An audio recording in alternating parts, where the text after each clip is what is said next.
Welcome back, guys, to another day of working on 527 Alpha Kilo, my Zenith CH-801 Super Duty STOL aircraft. Today we have switched from working on the stabilizer spars to the elevator spar. I'm waiting on some rivets to show up so I can rivet the doublers onto the stabilizer spars.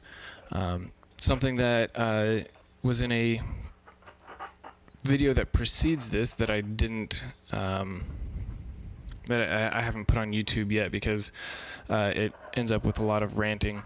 I marked some center lines on nose ribs and such. Nothing terribly exciting. What I'm doing here is well, when I started working on these ribs for the elevator, I discovered that they didn't fit. Which made me a little unhappy, and that was the source of the rant that I didn't show you guys. Here's a picture of the rib not fitting. They would fit if I really jammed them in hard, which really didn't seem right. So I sent an email to the factory and I said, hey guys, I noticed this doesn't seem right. What should I be doing? And they got back to me quite quick, actually, which made me excited and completely turned my day around, because it started out with me being upset, grumpy, and ranting, and it turned into me having actually a really productive day and working for 3 hours solid. So what you can see in these pictures is the difference between the two, the ribs that I haven't trimmed and the ribs that I have trimmed. I ended up taking off quite a bit so that they could fit right, and those pictures don't even show everything that I took off. So where I'm standing right now, you can see me. I'll trim, I'll file, I'll put it down and see if it fits.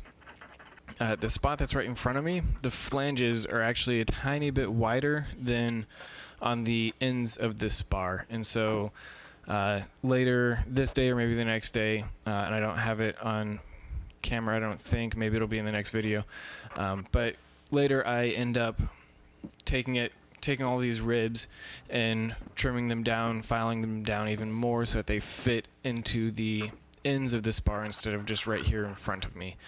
So it ends up being a lot of work, but I was really happy that I felt like I was being productive again, whereas when things didn't fit, I didn't have the right rivets, it's just kind of, well, here's a wasted work day, but it ended up being a very productive day, which made me very happy.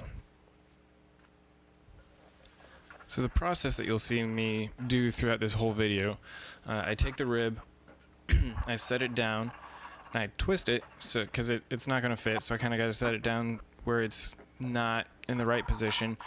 Twist it so that the edges are touching the flanges of the spar, mark it so I know about where I need to be trimming things up, and then I take my sheet metal shears and I clip some parts off. And then because otherwise that would be a whole lot of filing, and I don't want to file that much. So I trim some parts off, and then I check it, see if it fits, trim more, file more if I need to, and keep going back and forth. Trim, file, fit, trim, file, fit. And then once it seems like it's fitting just right, I take the 3M scrubby pad and I hit it with that real quick, just to buff it out, to clean it up, and it helps me to see if there's any cracks forming where I was snipping with the shears, because that is a possibility that can happen, and you'll see that does happen once later in this video, and I talked to that a little bit, but it just takes a lot of time. When parts don't fit like they're supposed to, it takes a lot of time to make them fit back right. The factory did give me another option as opposed to trimming and clipping pieces off, and this is probably the better option. If you notice in this image, there's a little piece of bent metal. You can see where it folds in a tiny bit, and that's what they called a joggle. And so the better option probably would have been to bend that joggle in a little more instead of trimming it off, or at least half of it off. That would have preserved the structural integrity of the metal a little bit more and all that kind of stuff. But the only tool I had to kind of do that was pliers and vice grips, and I felt like I would just mangle the metal more than I would just by trimming stuff off. And so I decided to trim instead of bending that joggle more. If I'd had something like an aluminum brake, that would have been completely different. But just trying to bend that thing in with some pliers didn't seem like the wisest idea to me.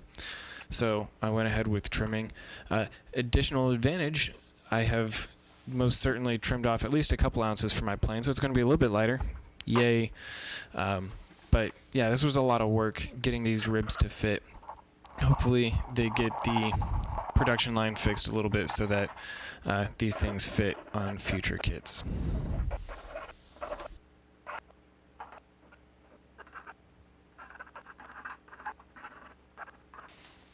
One other thing I made sure to do during this whole process, when you use sheet metal shears, they've got a bunch of indentations along the blades of the shear, and that ends up leaving marks on the aluminum when you cut pieces off. And for some reason, that's a bad thing to leave. I don't completely understand why you don't want to leave those marks, but it's repeated multiple times in the manual that I've been reading for these planes, that if you leave those marks to get rid of them. And so during the filing and buffing process with the 3M pad, I do my best to get rid of those so that they're not there. My assumption is that those could easily lead to cracks. It's kind of what it looks like.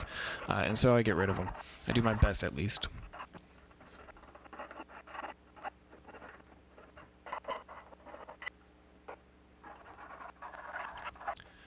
Well guys, I don't have much else to talk to. This is just a lot of trimming, filing, sanding, buffing, trimming, filing, sanding, buffing, rinse, wash, repeat.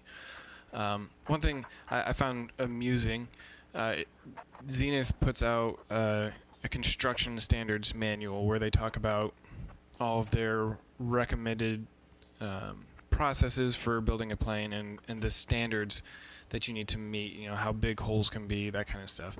And one of the things that they say in there, if you're building a plane from scratch, if you're building it from what's called from plans, so what I'm building is considered a kit plane. It comes as a kit, and I just put pieces together.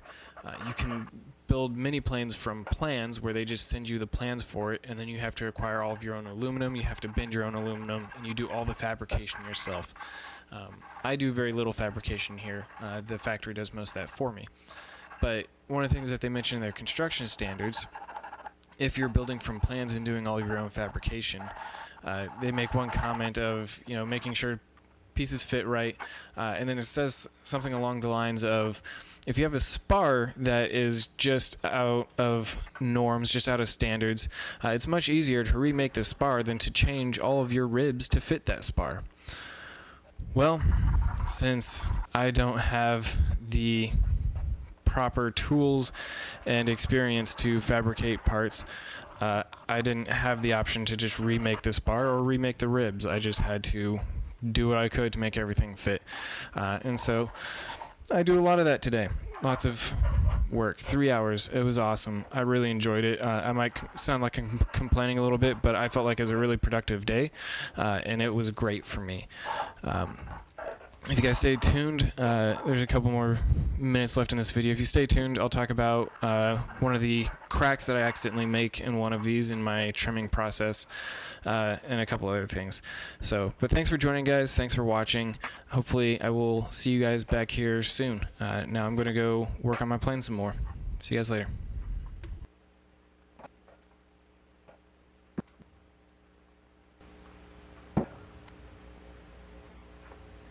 This has been going good until... Let's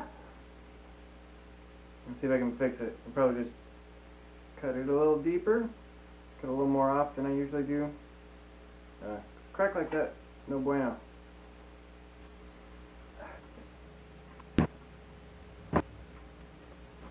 Well, it's quite a bit better, but lots of filing to do.